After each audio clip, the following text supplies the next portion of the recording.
I used to think I was indecisive, but now I'm just not sure.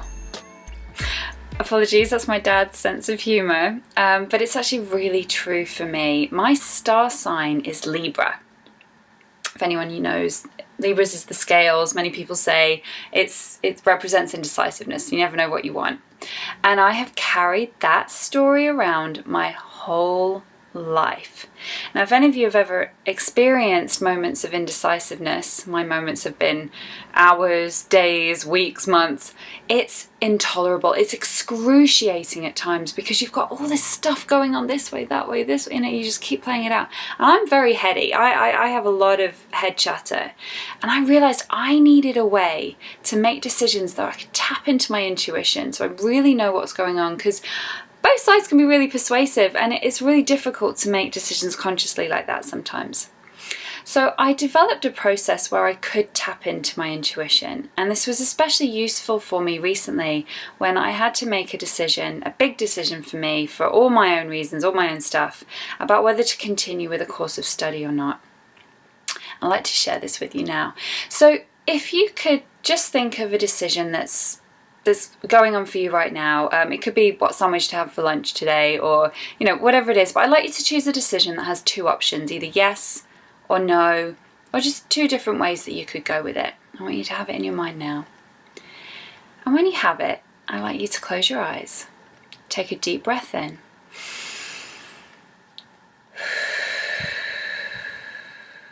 Keep your eyes shut, I'm watching. And I want you to imagine you've just said yes, or you've chosen one of the options. And I just want you to notice how that feels for you. I want you to feel it in your body. You don't need to judge, you don't need to label, but just experience what it's like now that you've just said yes. And when you're ready, just take a deep breath in again. And open your eyes.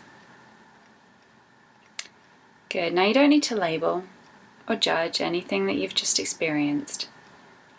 But now comes the key. I want you to close your eyes again, keep them shut, and take a deep breath in.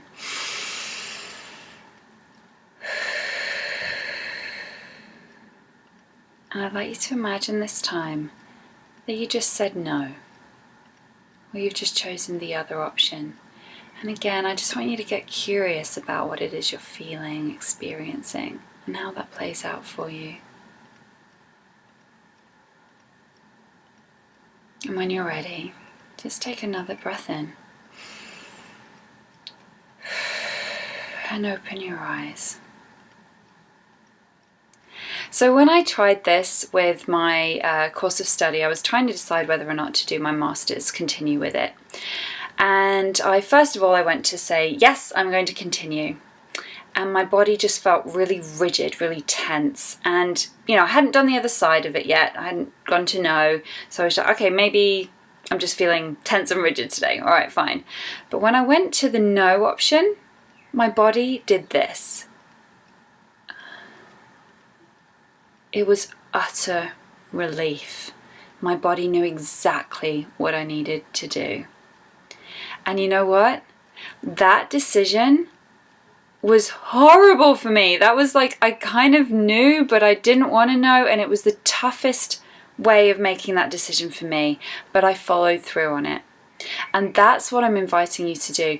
Practice using this way to make decisions, or if you're ever stuck on anything, but be really honest with yourself. Because you can feel and you can know exactly what the right decision is, but as soon as you've done that, you get back in your head and logic starts kicking in again, and you don't follow your instincts. And so many times I've not done that, I've not followed my instincts, it's got me into trouble. So be brave, listen to your instincts and make those decisions, and stop, just get on with your life basically. Stop being in that excruciating place of not knowing what to do. This is such a powerful tool. I'd love to know how you get on with it. It really is transforming the way that I live my life. It's much easier for me to make decisions now, even though it can be scary. So just give it a go and have fun. It is time.